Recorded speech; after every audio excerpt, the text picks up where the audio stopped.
After the collaborative has gathered data to identify the disparities in their systems, the Burns Institute assists in developing institutional responses which should reduce disparities while maintaining public safety.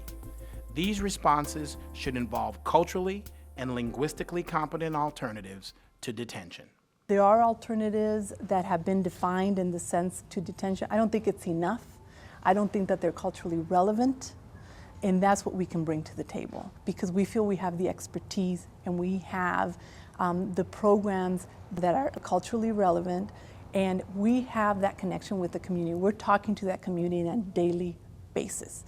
For those young people that are the low risk, medium risk, I just believe detention isn't a good place for them. We need alternatives to give kids an opportunity to make better decisions. I think kids would do better if they knew better. So we're going to put them in an environment that's very structured to show them, there's a better way to make decisions. With the help of the Burns Institute, the Pima County Stakeholder Collaborative created the PAT program to serve lower risk youth. The PAT program is an acronym that stands for Prevention, Academics, and Technology. It's an alternative to detention. When the kids do go to juvenile or detention center, there's no longer anything you can use as a deterrent. They've seen the worst we have to offer. So instead of being punitive, we try to go the other way and actually essentially give them hope that they can better themselves. Juvie, I don't know, I hated Juvie because it's like sleep. You wake up, tell you what to do every day. It's not fun being in your room all day. This gives you something to do instead of just being out, violating probation, getting in trouble. I think that's why this really helped me because it gave me something to do and I was like, I can have fun without being in trouble. I just think more places like this, whether it be on a reservation or off a reservation, would be great to have so other youth of the different communities can attend and have somewhere to go.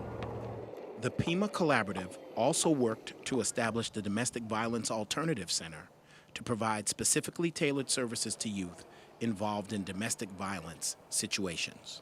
We don't want our youth locked up.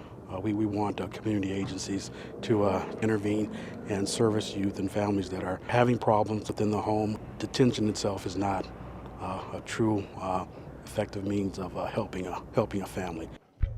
Our experience in almost every jurisdiction we have assisted reveals that youth of color are held disparately in detention for probation violations, bench warrants, and placement failures. We thought if we had an alternative to detention for youth who are on probation, who continually violate terms of probation or struggling to meet their conditions of probation, completing community service, staying in school, we thought that that would give the court a viable option. The Santa Cruz County Collaborative, with the assistance of the Burns Institute, created the Luna Evening Center as a community-based alternative to detention.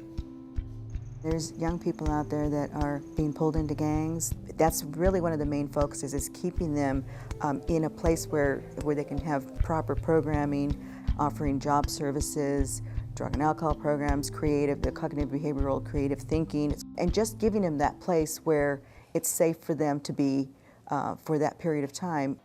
We work with a lot of inmates in the prisons, so they send us artwork and we use their images on shirts. Instead of putting it on a wall, we tell them, that looks pretty nice, put it on a t-shirt, let's sell it, make some money for yourself, instead of getting in trouble, for graffiti, vandalism. A lot of people come here and they feel safe here, it's like a little safe spot for them to get off the streets or whatever, come and they need someone to talk to, someone to mentor them. Mm-hmm. We got a great staff here and just, a lot of people doing good stuff.